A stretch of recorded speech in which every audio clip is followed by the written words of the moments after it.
Pode ser para a igreja, tudo bom? Glória a Deus.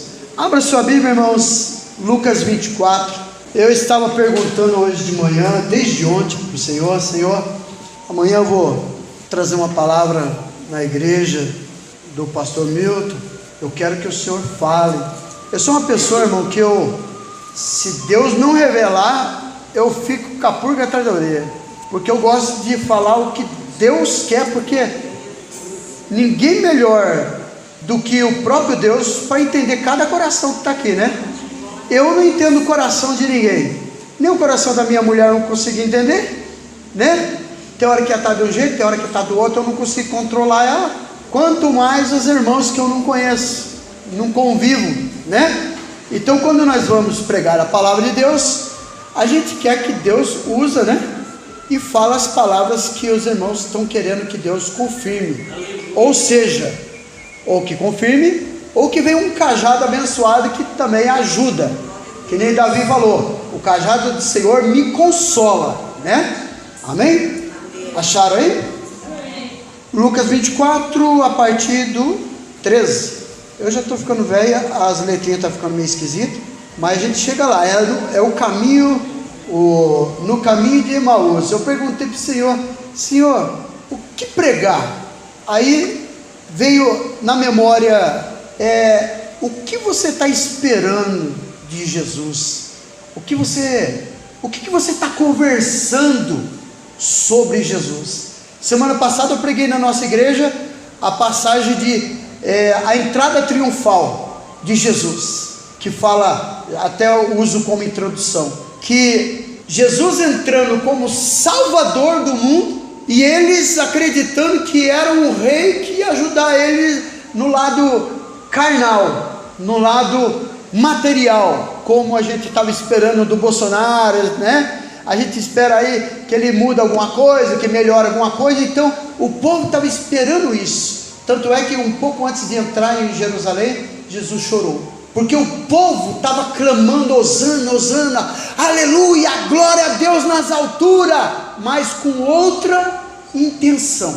E Jesus queria outra coisa, e eles queriam outra coisa.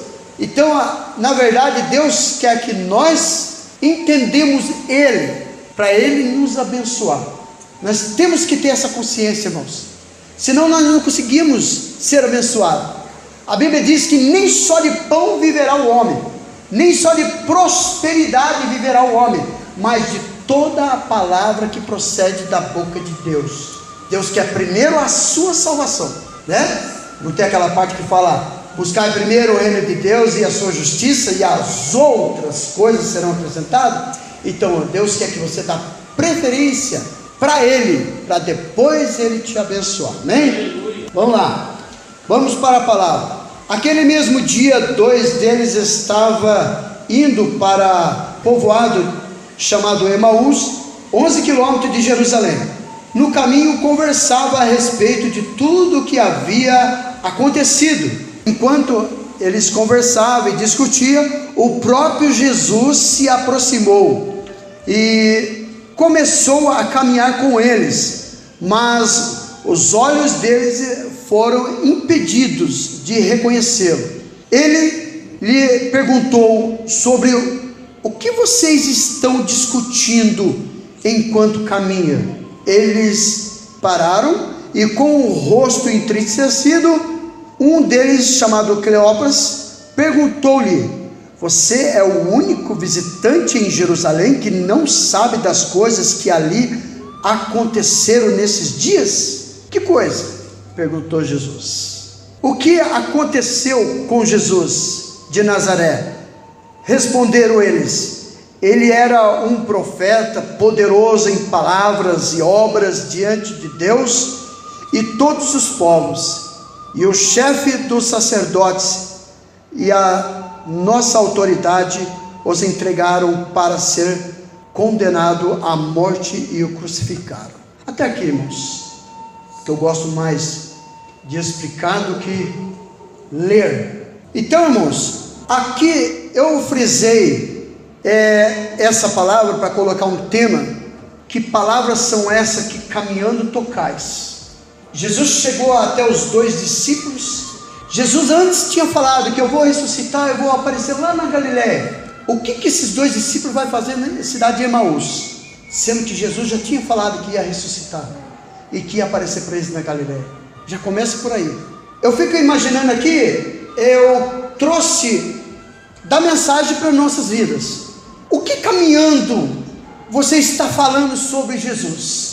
Porque, na verdade, muitas das vezes, a gente que se converteu um bom tempo atrás, a gente sempre falava para Jesus: vem para Jesus, Jesus vai salvar seu casamento. Vem para Jesus, Jesus vai te curar. Vem para Jesus, Jesus vai fazer isso. Peraí, mas não é só isso.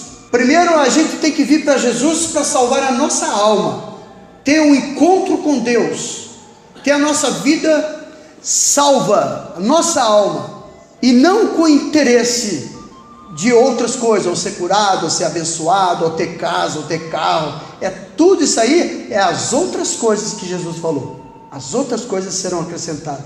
Eu fico imaginando o que você está andando no seu ministério, na sua vida de crente, vamos colocar assim, nem vou falar o nome, pastor, presbítero, obreiro, não, de crente. Qual é o seu dia a dia como crente, falando de quê?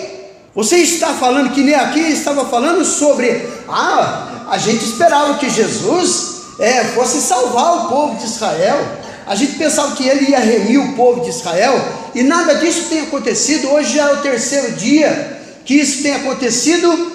Ele não apareceu, ele não ressuscitou, mas Jesus falou para ele: mas não convinha que no 3º dia ele ia ressuscitar? Então, mas hoje é o 3º dia, mas no 3º dia ele já estava chegando até Emaús, ele nem esperou dar os 3 dias certinho para poder contemplar a glória de Deus e ver que Jesus falou a verdade. Jesus se aproximou dele, foi conversando com ele, e ele estava com os olhos fechados. O que está fechando nossos olhos, irmãos?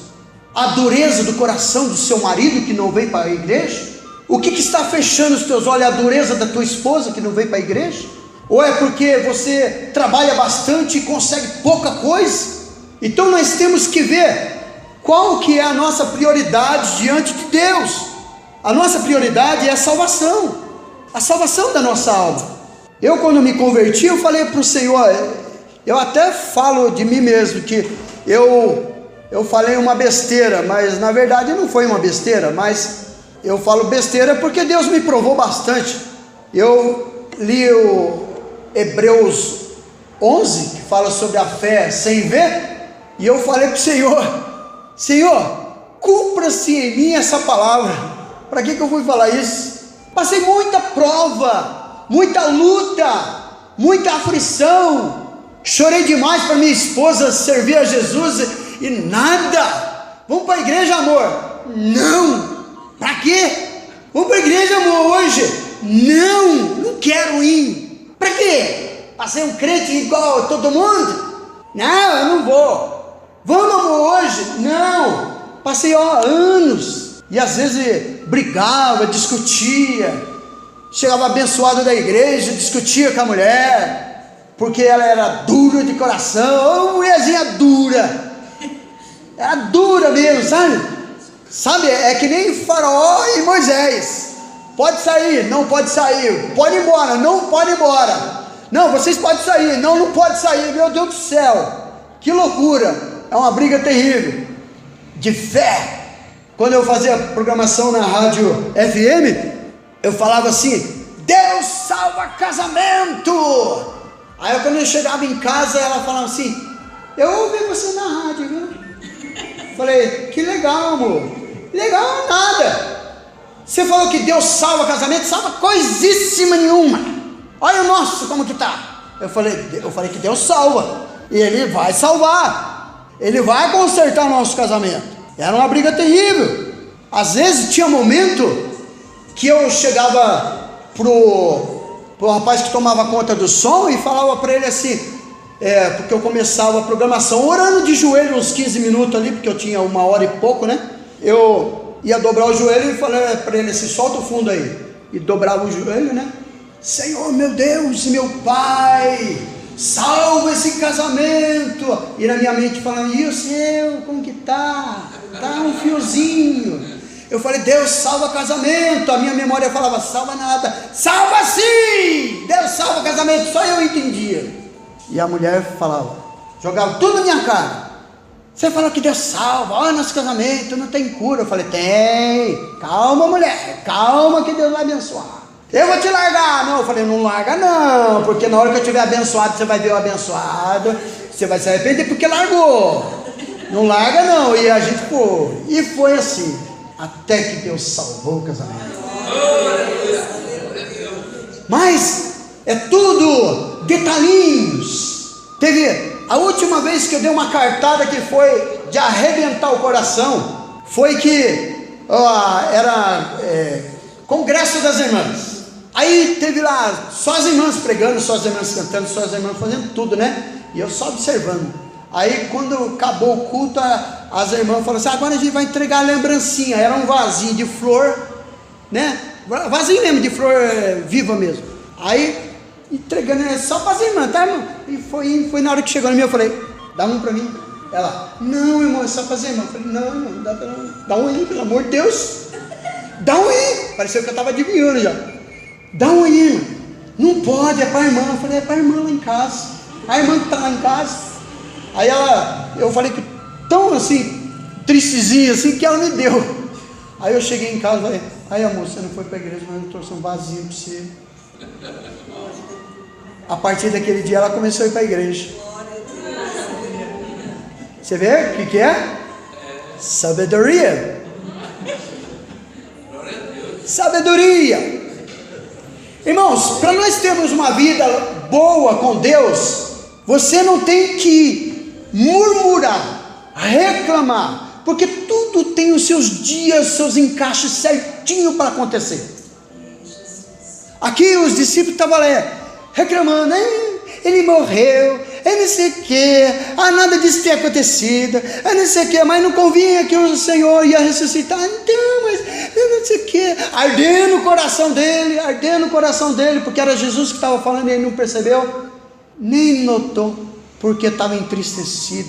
Quando nós nos aborrecemos, quando nós entristecemos nosso coração, porque Deus não faz isso, por que Deus não faz aquilo, por que Deus abriu o mar vermelho, por que não me dá um emprego, Deus fez isso, fez o fogo cair do céu, por que não me dá um emprego, por que não me dá um negócio, por que não dá isso? Quando a gente pensa assim, a gente só vai para o buraco.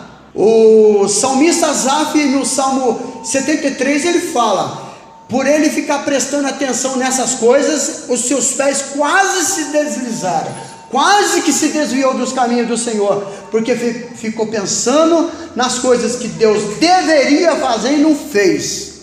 Irmãos, é o que eu sempre falo, nós temos que ter sabedoria em administrar a luta,